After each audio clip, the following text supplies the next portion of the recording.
Welcome back to History and Freemasonry, where ancient symbols reveal timeless truths. The Freemasons who shaped World War I. When the guns of August roared in 1914, the world descended into a war like none before. Empires crumbled, millions perished, and a new world order was born from the ashes. But behind the battlefield, behind the kings and generals, there was another force at play. A brotherhood bound by ritual, tradition, and ideals. The Freemasons. Today we uncover the story of how Masonic principles, and Masons in positions of power, helped shape the course of World War I. Freemasonry is one of the oldest and most influential fraternal organizations in the world. Its principles, liberty, equality, fraternity, echo through its rituals, symbols, and degrees. At its heart, Freemasonry seeks to make good men better, to promote moral improvement, and to unite men of all creeds in a universal brotherhood. Its degrees, from entered apprentice to master mason, and higher in some rites, teach allegories of building, light, and self-knowledge. By the early 20th century, Freemasonry had spread through the halls of power in Britain, France, Italy, and even the United States. And when war came, many of the men leading their nations were Masons. In France, the prime minister who led his country to victory, Georges Clemenceau, was known as the Tiger. A member of the French Grand Orient Lodge, Clemenceau embodied Masonic ideals of secularism and republicanism. As Nesta H. Webster wrote in World Revolution, The Plot Against Civilization, Clemenceau worked to weaken monarchies and clerical influence in Europe, a theme echoed in E. Cahill's Freemasonry and the anti-Christian movement.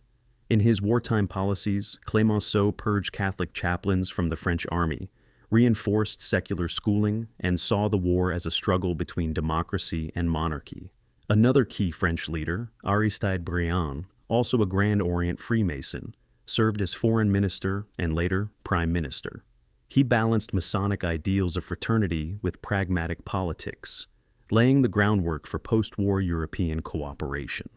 Across the Channel, Britain was led by David Lloyd George, initiated into Carnarvon Lodge No. 1573. Lloyd George rose through the Liberal Party to become Prime Minister in 1916. A master of coalition politics, he embodied Masonic principles of meritocracy and reform. He strengthened Masonic networks in government and appointed Masonic allies to key posts. According to Michael Baigent and Richard Lee's Secret Societies, their influence and power in world history. Even the British monarchy was steeped in Masonic tradition. King Edward VII, who died just before the war, had served as Grand Master of the United Grand Lodge of England. His son, King George V, maintained the family's Masonic ties, preserving its prestige among the British elite. In the United States, President Woodrow Wilson was not conclusively a Mason, but his closest advisors were. Colonel Edward House and Secretary of War Newton Baker, both Freemasons, helped craft U.S. war policy. Wilson's vision of a League of Nations and his international idealism reflected the Masonic dream of universal brotherhood. Even William Jennings Bryan, Secretary of State until 1915, was a known Mason who advocated for peace in the early years of the conflict. In Italy, Prime Minister Vittorio Orlando carried the torch of Italian Masonry, though his personal lodge membership is debated. Italian Freemasons were deeply anti-clerical and helped keep the Vatican at arm's length during and after the war. A theme noted by Léon de Ponsens in Freemasonry and the Vatican, a struggle for recognition. What united all these men, Clemenceau, Lloyd George, Briand, Orlando, was a shared vision rooted in Masonic tradition. Their decisions reflected a commitment to secularism over clerical power, a belief in meritocracy and democratic ideals over hereditary monarchy, the hope of creating a lasting peace based on fraternity among nations. As Jules Boucher noted in La Symbolique Masonique, many saw the Great War not just as a clash of empires, but as a moral struggle, the ideals of the Enlightenment and the Lodge against the darkness of autocracy. But the peace that followed was harsh and controversial. Critics, including Webster and Ponsens, argued that the punitive Treaty of Versailles reflected Masonic revenge on Catholic monarchies, particularly Germany and Austria-Hungary. Even some Masonic writers questioned whether the treaty betrayed the Brotherhood's ideals of justice and balance.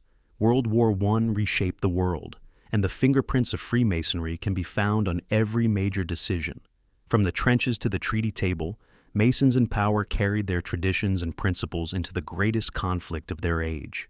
In the end, the story of Freemasonry in World War I is not one of conspiracy, but of conviction, a brotherhood of men who believed their light could guide the world through its darkest hour. If you find Masonic history enlightening, please like, share, and subscribe, and continue your journey in the light of the great architect of the universe. Thank you.